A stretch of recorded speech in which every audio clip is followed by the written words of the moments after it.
임대차나 사용대차로 사용 승낙을 받게 되면 후에 진입로원 토지 소유자가 바뀌게 됩니다. 상속된 경우도 마찬가지고 새로 이 사용 승낙을 받아야 합니다. 그 사용 승낙 받지 못하면 통행이 어려워집니다. 이게 앞에 한번 사용 승낙된 게 승계가 안 되기 때문에.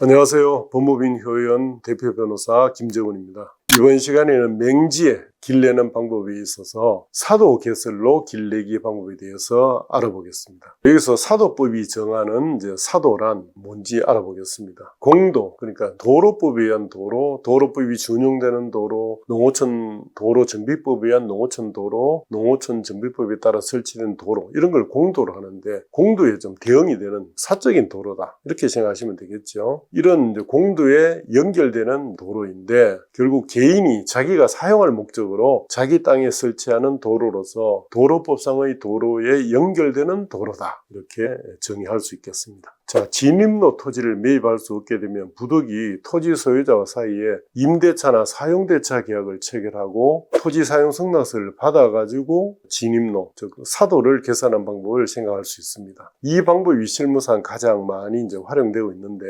여기서 남의 땅을 길로 사용할 때 임대차를 한다는 것은 일정한 차임을 지급하고 사용하는 거고, 또 사용대차는 무상으로 남의 땅을 길로 사용하는 겁니다. 그 밖에 지상권이나 지역권을 설정해서 타인의 토지를 이용하는 방법도 있는데, 지상권이나 지역권은 민법상 물권으로서 등기까지 됩니다. 진입로 소유자가 바뀌더라도 새로운 소유자한테도 사용할 권리를 주장할 수 있는 그런 반면에 임대차나 사용대차로 사용하게 되면 소유자가 바뀌면 채권이기 때문에 주장할 수 없다는 점, 그런 차이가 있습니다. 자, 여기서 지상권이 뭐냐? 타인의 토지에 건물, 기타 공작물이나 수목을 소유하기 위하여 그 토지를 사용할 수 있는 용익물권입니다. 그리고 지역권은 일정한 목적을 위하여 타인의 토지를 자기 토지의 편익에, 이런 통행 같은 편익에 이용하는 용익물권입니다. 따라서 임대차나 사용대차로 사용 승낙을 받게 되면 후에 진입로원 토지 소유자가 바뀌게 되면 상속된 경우도 마찬가지고 새로 이 사용 승낙을 받아야 합니다. 그 사용 승낙 받지 못하면 통행이 어려워집니다. 이게 앞에 한번 사용 승낙된 게 승계가 안 되기 때문에. 그런데 지상권, 지역권이 설정되면 토지 소유자가 바뀌어도 그 권리가 그대로 승계되는데, 이 채권인 임대차 등에 비해서 이게 훨씬 더 강력한 권리이기 때문에 진입로 소유자가 과연 이런 강력한 지상권, 지역권 같은 걸 설정해 주겠느냐, 그렇게 생각한다면 그냥 단순한 토지 사용 승낙을 해주는 임대차나 사용대차가 보통이겠죠.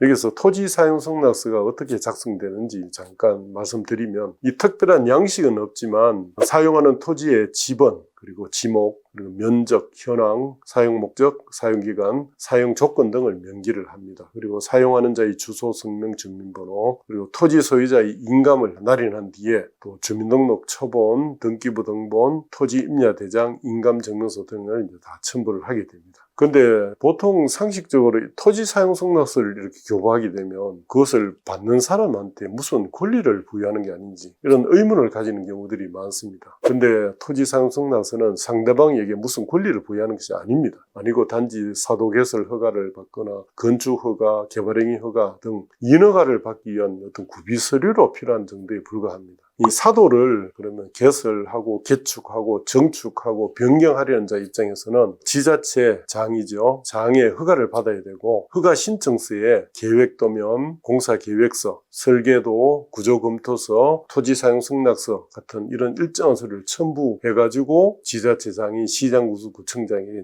제출을 해야 됩니다. 자, 이러한 사도 개설 허가 신청은 일반인들이 하기가 상당히 복잡하고 어렵습니다. 그래서 통상 전문가인 청량사무소, 건축사사무소, 행정사 등을 통해서 하게 됩니다. 또한 사도와 일반 도로를 연결하기 위해서 일반 도로하고 접하는 부분이 있죠. 그 부분은 도로 점용, 연결 허가를 받아야 됩니다. 그리고 곡선 구간, 오르막 내리막 구간, 교차로 연결 금지 구간 등에서는 연결 허가가 되지 않을 수 있기 때문에 이런 점도 유의해야 합니다. 여기서 사도 개설 허가 절차에 대해서 간단하게 살펴보겠습니다. 먼저 사도 개설 허가 신청을 해야 되겠죠. 지자체 민원실에 합니다. 두 번째, 서류 검토를 하게 되겠죠. 검토는 지자체 건설과 도로 관리 담당이 보통 합니다. 세 번째, 현지 출장 조사를 합니다. 역시 지자체 건설과 도로 관리 담당이 현장 조사를 합니다. 네 번째, 지자체장이 그 결과에 따라서 허가를 합니다. 처리 기간이 보통 7일입니다. 다섯 번째, 분할 청량을 하고 그 다음 공사를 하겠죠. 개설 공사를 하고 그 다음 사용검사 신청을 하고 마지막으로 이제 사용검사를 받게 되면 이제 완성이 됩니다. 그리고 여기서 사도에 관련된 약간의 부연 설명을 드리면 사도 개설자는 그 사도에서 일반인의 통행을 제한하거나 금지할 수 없습니다. 다만 해당 사도를 보존하기 위한 경우, 통행상 위험을 방지하는 경우 이럴 때는 시장 군수구청장의 허가를 받아서 통행을 제한하거나 이제 금지할 수 있게 됩니다. 네, 지금까지 사도 개설로 맹지에 이제 길 내는 방법에 대해서 이제 알아봤습니다. 근데 사도 개설을 하려고 해도 이제 사도의 소유자의 승낙을 받아야 되니까 이 토지 사용 승낙 받는 게 실제 쉽지 않습니다. 상당한 또 대가를 줘야 하거나 뭐 적어도 임대차, 사용대차 계약을 맺거나 아니면 지상권, 지역권을 설정하거나 그렇게 해야 되는데 그렇게 쉽게 사도를 개설하도록 허가해 주는 경우를 제가 많이 본 적이 없습니다. 그래서 이런 사도 개설을 통해 맹지에 길 내는 방법은 쉽지 않다는 점을 이해하시기 바랍니다. 감사합니다.